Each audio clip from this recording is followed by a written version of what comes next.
Buzz video. Fall is finally upon us here in Alabama. The weather's starting to get cooler and the leaves are starting to change. So today we are going to be doing the Cozy Fall Book Tag.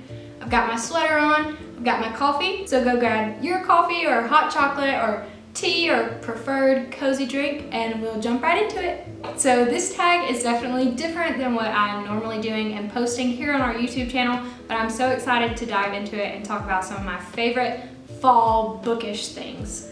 So we've got about 10 questions to work through today and we're gonna jump into them. The first question in the tag is, what book always reminds you of fall or autumn? And for me, that book is Truly Devious by Maureen Johnson. I actually talked about this book in a previous video, but as you can see by the cover, even the cover itself gives off some fall vibes. This book takes place at a private school in Vermont called Ellingham Academy. It's a mystery that follows our main character, Stevie Bell. Ellingham Academy was started in the 1930s, and in the 1930s, a kidnapping and murder occurred on the campus. Left behind at the scene of the kidnapping was a note signed Truly Devious. So now we fast forward to present day and we're following Stevie. Something you should know is that Ellingham Academy is a school for only the brightest kids with very niche interests. So for example, there are people like novel writers and engineers and video game creators, and then we have Stevie, who is a true crime enthusiast. Each student is responsible to be working on a final project throughout the semester based on the subject that they are most interested in. And Stevie has a very ambitious project in mind. She has decided to work on the cold case of the original Ellingham kidnapping and murder herself. But as Stevie starts working on the case, another student turns up dead, and now she has two mysteries on her hands. So not only does the plot of the story really just feel like fall to me, but also the storytelling itself. Maureen Johnson writes this book and the other two in the series as well so beautifully. It's so atmospheric. Like I mentioned in a previous video where I talked about Truly Devious, the setting at Ellingham Academy is just described so perfectly. So we've got lots of different imagery involving the leaves that Stevie's walking in on her way to class, or the snow, or the fireplace, and all of the maple flavored things that she's eating in the cafeteria. I just really felt immersed in this book. I read it for the first time a year ago during the fall, and it was a perfect fit. So I would definitely recommend that to you, but if I'm looking for a book that's going to remind me of the fall time and autumn and the cool weather, Truly Devious would be the book that I picked up. The next question in the tag is, what is your favorite fall book cover? And my favorite fall book cover is actually on a book that I haven't read before, but I'm really wanting to get to it this fall, and it's Seraphina by Rachel Hartman. So I'll let you get a good look at this cover. But every time I pick this book up, it just reminds me so much of fall and like that dark academia setting that is so popular among readers in the fall time. And that's why this book really just draws me to it. Like I said, I haven't actually read this one before, so I don't know a whole lot about the plot and what takes place in the book. I know there are dragons, I know that these dragons can shapeshift into humans, I know there are libraries and several libraries at that. I know that there's magic and it has a really great fantasy atmosphere. So I'm excited to jump into this, and if this sounds like something that you're interested in, it always has really great reviews, so I would recommend that you pick it up too. The next question in the tag is, what is your favorite fall drink to drink while you read? For me, the answer is coffee in general, but if we were talking about a specific fall drink, during the fall, I probably purchased way too many pumpkin cream cold brews at Starbucks. That's probably my favorite fall drink. And then another drink that really reminds me of fall is a honey cinnamon latte.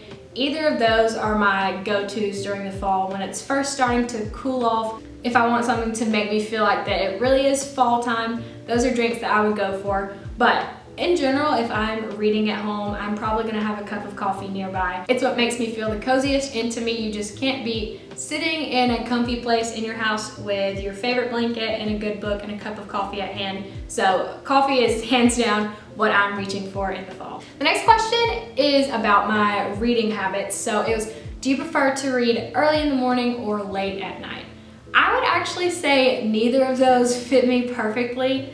I do like the mornings. I like to be up early, but I'm not typically reading in the mornings. And I don't typically stay up super late reading. But if a book is good enough, I will read through the night to finish it. However, probably my favorite time to read is in the afternoon when the sun is first starting to go down or right after the sun has set.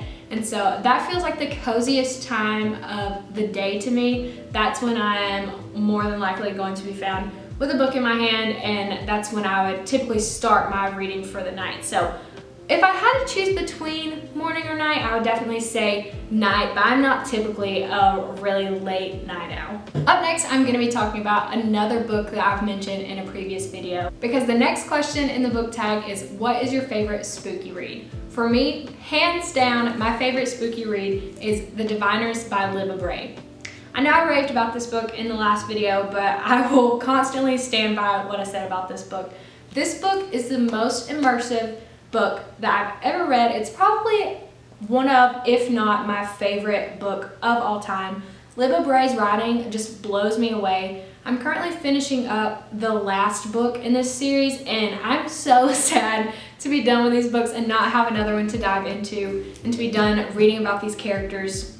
But now that I have raved about it, let me tell you a little more about the plot of The Diviners. So The Diviners follows several different main characters, but our initial main character is Evie. Evie is 16 years old and she lives in Ohio, but she has a secret. She has the ability to read people's secrets and past by holding objects that belong to them.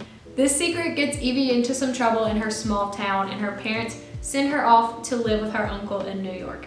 Evie is so excited about this. She's so excited to get out of small town Ohio and go explore the big city. The Diviners is set in the 1920s. So when Evie gets to New York, we're hearing all about flapper girls and speakeasies and so many different things that just transport you back in time. But after Evie moves in with her uncle, they learn that there have been several murders in New York City recently, all marked by the same mysterious symbol. So Evie sets out to help her uncle solve this mystery and find the serial killer.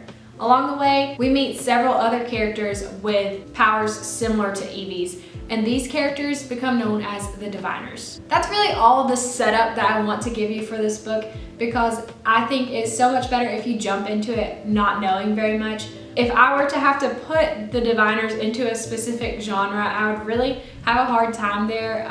It's definitely mystery, it's definitely thriller, it's definitely historical fiction. There's some paranormal aspects, there's some fantasy aspects. So there are just so many of my favorite things in this one book, and I had no problem answering the question about what my favorite spooky read was, because this book has just blown every other spooky book that I've read out of the water, and the rest of the books in this series live up to the same expectations. So if you have not picked up The Diviners, definitely run, pick it up, check it out here at the library so that you'll know exactly why I feel so strongly about this book. Okay, now that I'm done raving about one of my favorite books, let's move on to the next question in the tag. So the next question in the tag is, what is the ultimate comfort read for you? For me personally, when I think of a comfort read, I think of middle grade, specifically middle grade fantasy, but middle grade in general just makes me feel so cozy. So if I was reaching for something just because I wanted a comfort read, middle grade would be what I reached for. To give you an example of that, I'm going to tell you about another one of my favorite books I've also talked about in a previous video, but that's Nevermoor, The Trials of Morgan Crow by Jessica Townsend.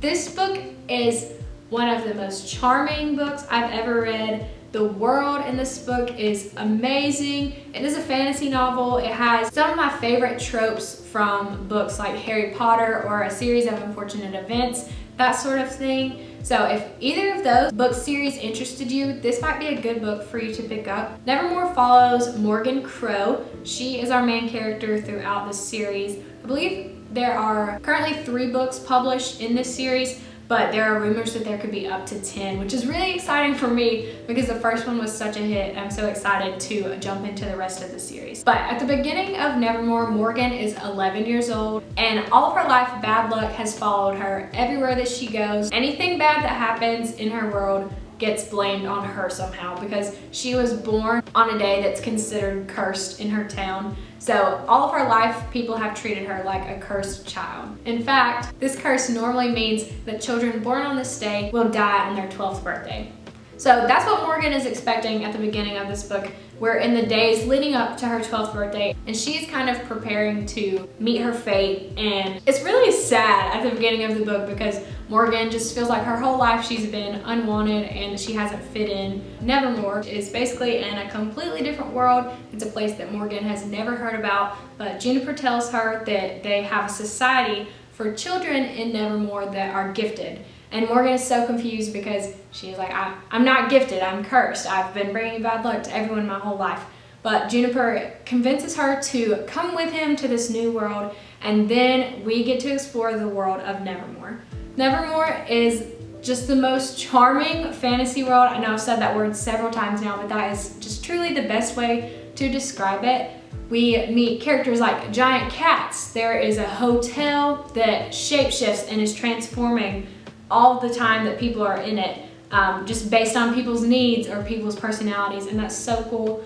But throughout the book, Morgan is having to go through several different trials to make it into this secret society for children, and her story is just really so much fun. She's very witty for a 12-year-old. The dialogue in this book is so much fun to read. I picked this book up at the end of last year and had so much fun with it. The rest of the books are actually on my TBR for the rest of the year, and I'm hoping I'm gonna get to them soon. But if you haven't picked up Nevermoor and you're looking for a middle grade book or even just a really fun fantasy book, you should definitely check this one out.